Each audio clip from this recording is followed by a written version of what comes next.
Hello everyone. So let's start with two topics or two diseases which are associated with the metabolism of amino acid in the human body. So these two are basically the phenylketonuria and the albinism. So here in this presentation we are going to discuss how these two diseases they differ. First of all, what are the steps or what are the mismatch or functions responsible for the prognosis of this disease, what are the signs and symptoms of this disease, and how this disease can be treated. So without wasting any time, so let's start. So basically, if you see the background of phenylketonuria, we know that the phenylalanine it get converted into tyrosine. We have already discussed in our previous slides. So it get converted into the tyrosine with the help of an specific enzyme. This enzyme it is known as the phenylalanine hydroxylase, right? And if it is not getting converted into tyrosine, that can get converted into this particular component. This is known as the phenylpyruvic acid. So first of all, let's start. This disease, the phenylketonuria, it is actually autosomal recessive metabolic genetic disorder. So we all know that what are autosomal recessive. So the chromosomes, apart from the sex chromosome, those chromosomes they are considered as the autosomes, and this disease it is associated with the autosomes, and basically it is known as the autosomal recessive genetic disorder. First of all, moreover, what actually happens, the mutation it happens in the gene which is responsible for production of the particular enzyme. This is the phenylalanine hydroxylase. So mutation actually takes place in that particular gene, and that gene it is located in the chromosome number 12, right? Moreover, when this PA, or you can say the phenylalanine hydroxylase activity is reduced, then what will happen? The amount of the phenylalanine it starts accumulating in the body because it is not getting converted into tyrosine, and it is finally converted into another form which is known as the phenylpyruvate, or you can say the phenylketone, and which comes out from the body generally in the urine. So it can be easily detected in the urine, right? Now if we see this two chart here, you can see this are the normal source of protein whatever we used to take. So proteins from the muscle is usually come in our body, though these proteins they used to get break down in the body into amino acid. Now this amino acid generally, suppose we are taking the example of phenylalanine, it get converted into tyrosine, but in this particular disease it is not getting converted. So here you can see this phenylalanine can either get converted into hydroxyphenylacetic acid or phenylacetic acid. Clear? So now what will happen? This untreated PKU, means the phenylketonuria, it can lead to the intellectual disability, means it will hamper the intellectual, or you can say the brain function of the patient. It can cause the seizure. Moreover, it can cause serious medical problem in the patient, right? Now the patient who are actually diagnosed in their early life, suppose in the just after their birth, they can maintain a strict diet which will have less amount of the phenylalanine, right, to have a normal life with normal mental activity. Now this PKU actually it is very rare, so you can only find one baby in around 10,000 babies. So it is a very rare type of genetic disorder, right? Moreover, we have already discussed it is autosomal recessive disorder, and the disorder it leads due to the mutation in the PA gene, right? Now it is located in the 12th chromosome. I have already discussed. So the thing is that you should know that a carrier for this disease, suppose there may be either your father or the mother, the parents, they might not show the symptom of this disease. That's an important thing. But what they can do, they can pass this defective gene to their offspring, means the child can show the symptoms of this disease. In that case, sometimes what happens, the parents may be the carrier, they may not show any sort of symptoms, signs and symptoms, but the child can show, right? So here sorry, so here we are discussing, see, So this is a carrier, this is a carrier, this is the mother and this is the father. Now here you can see, if both the mother and the father, they are the carrier, so what is the possible combination of the child? So see, sometimes the child can become normal, sometimes it can also become a carrier, or sometimes it can become, or it can be affected one. So this is a general calculation of the genes which we used to perform in our HS biologists, right? Now the enzyme phenylalanine hydroxylase. So we know that in the presence of the cofactor tetrahydrobiopterin, we have already discussed about this thing, BH4, it normally converts the amino acid phenylalanine to amino acid tyrosine. So this phenylalanine, it get converted into tyrosine. That is the first step, right? This part it do. Now if this reaction does not take place, this phenylalanine, it will start accumulating in the body, right? Now see, once this phenylalanine, these are accumulated in the body, moreover this phenylalanine, they are not converted into tyrosine, what will happen? That amount of the tyrosine in the body, it will come down, whereas the amount of the phenylalanine in the body, it will go up, right? Now this excess of the phenylalanine, that can be metabolized into phenylketones. Now when there you are having a high amount of the phenylalanine, this high amount of the phenylalanine can be metabolized into phenylketones through the minor route or a simple transaminase pathway with the glutamate in the human body, right? So this metabolites, once this metabolism has taken place, the metabolites will come, so they will form. Now what are the different metabolites? The metabolites of the phenylalanines are generally the phenyl acetate, the phenyl pyruvate and the phenylethylamine, right? Now this elevated levels of phenylalanine in the blood, right, and the detection of phenylketones in the urea, or you can say, no, sorry, in the urine, is the diagnostic feature. However, most of the cases which are diagnosed, generally they are diagnosed during the early birth, or you can say newborn babies, they are generally diagnosed there during their birth only. So now this phenylalanine, we know that it is a neutral amino acid, right? So large neutral amino acid, it is abbreviated as LNAA, right? The large neutral amino acid, they compete for transport across the blood-brain barrier. So the large amino acid, they always compete for the carrier. So there is always a carrier which carries the amino acid to the brain, because we have a very firm and strict barrier which is present in our brain, that is the blood-brain barrier, which is very hard to cross. So to cross that, we need to have one carrier.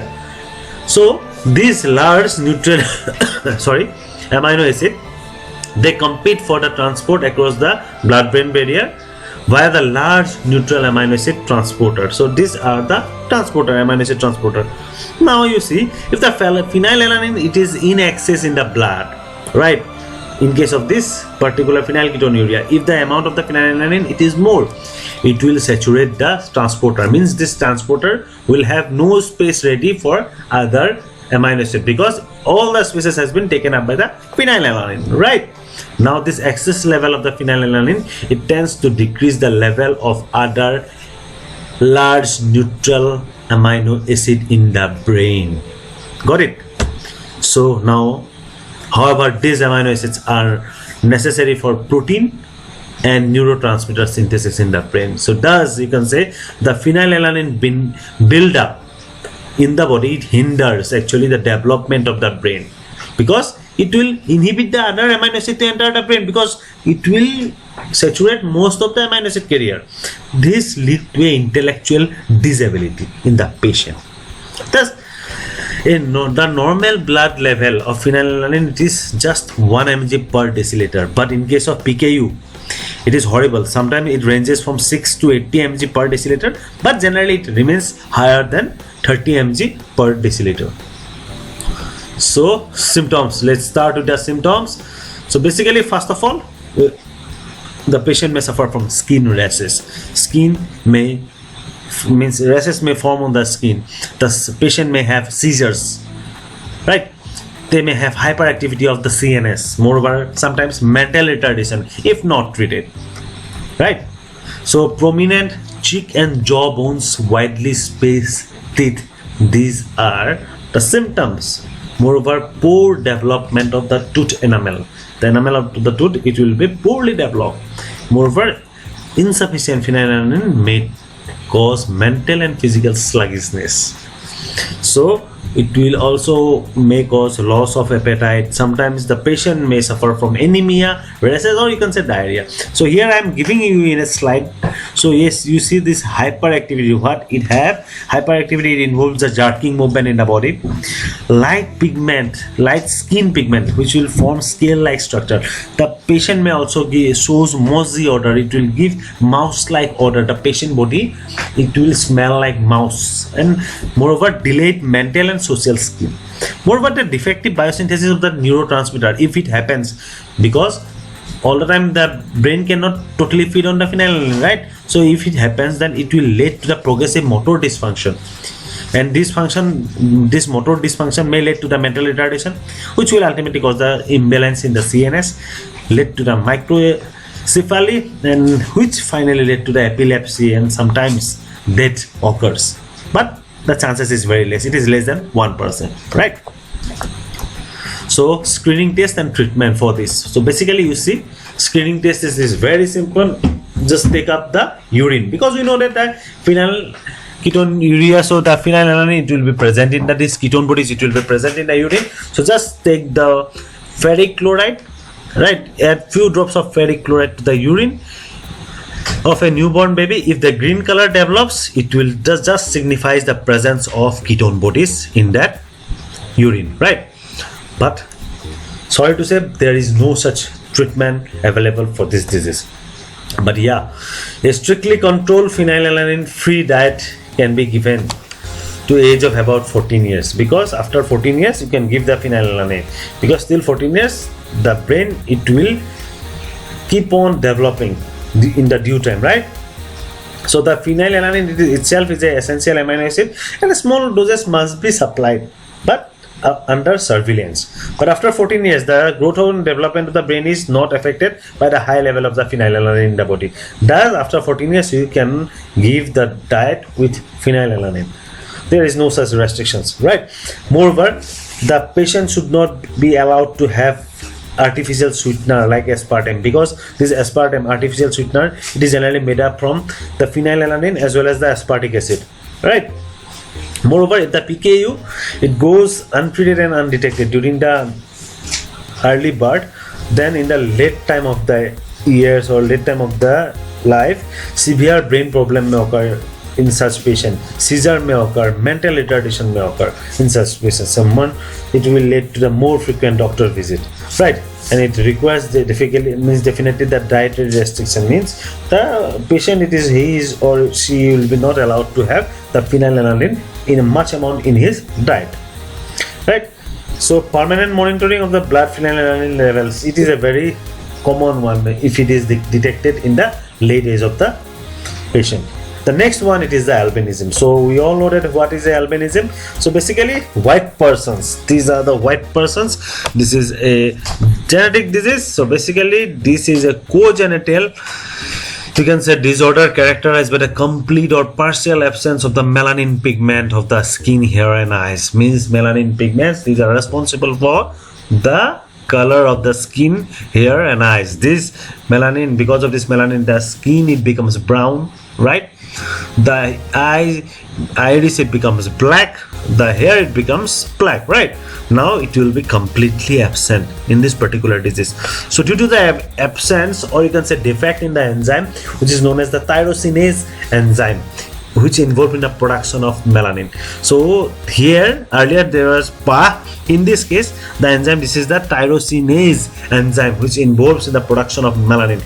Actually, the defect, it occurs in this particular enzyme. So this albinism, it is also known as, you have different terms for albinism. You can say it, or you can call it as a hypopigmentation. You can say it as a achromia or achromasia or achromatosis. So different names are there for the disease albinism, right? Now albino, what do you mean by albino? Simple, the organism with complete absence of melanin. Everything will appear white or pink, right? And albinoid or albinic, what is that? It is simply an organism with only a diminished amount of the melanin. So what is melanin? We all know that it's a pigment, right, which is found in the skin, hair, and it gives the natural color to the skin and hair, right? So it gives the color to the iris of our eyes, feathers in the birds, and scales in the reptiles, you can say, or other mammals, right? Now this melanin, it is synthesized from the tyrosine, we know that, right? So in the skin, this melanin is formed by the cells which is known as the melanocytes. These melanocytes, they convert or they form the melanin, but this melanin, it is forming the precursor of the melanin, it is the tyrosine, and the defect in the enzyme, it is nothing but, we have already discussed, it is the tyrosine. Now there are three basic types of melanin. So what are the three basic types of melanin? First of all, it is the eumelanin. It is responsible for the black and brown color in the human, right? The next one, it is the pheomelanin. It is responsible for the red yellow color, so red hair, or you can say the freckles which are formed in the body, so they have the color, it is due to the pheomelanin. Moreover, you have the neuromelanin, which is actually found in the brain, and its functions remain obscure. Actually, this neuromelanin, it is associated with the sleeping time. So now you should know one thing, that both the pheomelanin and the eumelanin, they are found in human skin and hair, but the condition is that the eumelanin, it is most abundant melanin in the humans, as well as the form most likely to be deficient in the albinism. So if somebody asks you which type of melanin it is less in the patient with the albinism, you can simply answer the eumelanin, it is very less, right? Now, types of albinism. So basically, the first one, it is the oculocutaneous albinism. See, you can see here the name itself, it represents oculo, means it has come from the word ocular, means the eye, cutaneous means the skin and the hair, right? Albinism, this is also known as oca. So basically, it affects the eye, skin and the hair in this type of albinism. The people with this type of albinism, they will generally have the white or pink hair, skin, and sometimes iris color, as well as vision problem. They might have vision problem. So it is the most severe type of albinism, and it have four subtypes, 1, 2, 3 and 4.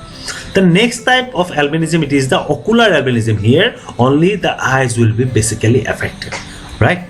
So affecting the eyes only. Here in this type of albinism, the eyes may get affected, right? Moreover, the skin color generally remains normal or slightly lighter than the other color, means family members. Suppose all the family members are quite brown or deep brown in color, but the child, they are having, or they are forming, or they are having a fair color. This demarcation, actually in this demarcation, that may happen, but this is not like that it will become just white, right? Now this eye color may be in the normal range, but there are no pigment in the retina.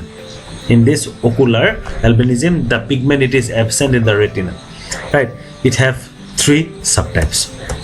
So let's start with the genetics of albinism. So basically, you see here also, this is a autosomal recessive, this is the father carrier, this is the mother carrier. So what is the chances?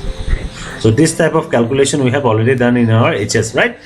So most of the albinism, they are inherited as autosomal recessive, but sometimes X-linked recessives are also there. We are going to discuss in the next slide. So what is the autosomal recessive? You see, most of the albinisms are inherited mostly as autosomal recessive when an individual receives albinism gene from both the parents. But you can see here the ratio, the 1:4, 2:4, 2:4, 1:4, right? So if the parents are carrier, the child has a 25% chance of being completely normal, 50% chance of being a carrier, and 25% chances of getting albinism. So this is the simple calculation we used to perform, right?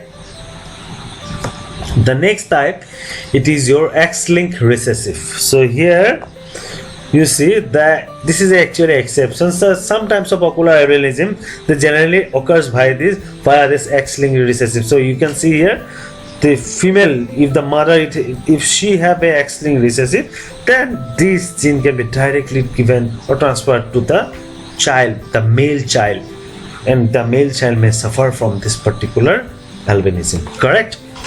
So now symptoms, the skin and the hairs, we have already discussed. They are pale, the skin may become pale or patchy, the hair they generally become white. The eyes they usually become light blue or brown, but sometimes they appear pink red also.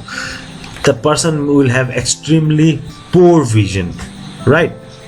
Moreover, as the skin have less amount of the melanin, the person may suffer from photophobia, means they will have a fear to go to the light, right?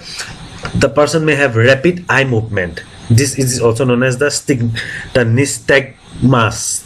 So the eyeball they used to move quite fast here. Moreover, the strabismus is nothing but it is the false, or you can say abnormal alignment of the eye. So these are some of the symptoms. So here I have shown you one person, right?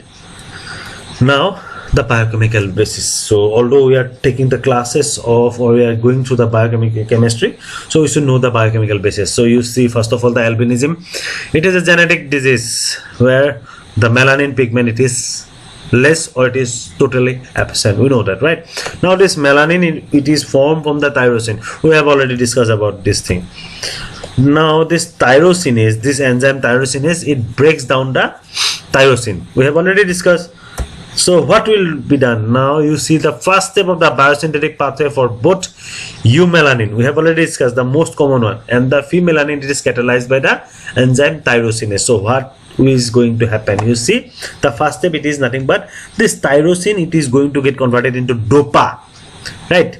And this dopa will get converted into dopaquinone, right? This is the first step. Now this dopaquinone, this particular compound, it can combine with the cysteine by two different pathways to form the phenylanines. So how it is going to combine with the cysteine in two different way? These are the two ways. You can see here, I have shown you togetherly. So this dopaquinone, it can either form 5S cysteine dopa, or you can say it will form 2S cysteine dopa. But the ultimate product is that it is going to form the melanin, right? Moreover, this dopaquinone, it can be also converted into leukodopachrome and follow two pathways to form the eumelanin, which is the most important one. So these are the two pathways. So first of all, you see, this is the dopaquinone, this is the conversion pathway, you can see here, and finally it is going to give you the eumelanin, right? This is the second one. Here also the final product is the eumelanin. So this is the biochemical basis of this particular disease. So here again I am showing you, this is the tyrosine, this is the tyrosinase enzyme, it will act, this dopa will first form, again this tyrosinase will act to convert it into dopaquinone, then again this leukodopachrome, this finally dopachrome, and all these are forming, and final product it is the melanin, right? So now albinism, the mutation in the tyrosinase enzyme. This is the first enzyme in the pathway which converts the tyrosine into melanin.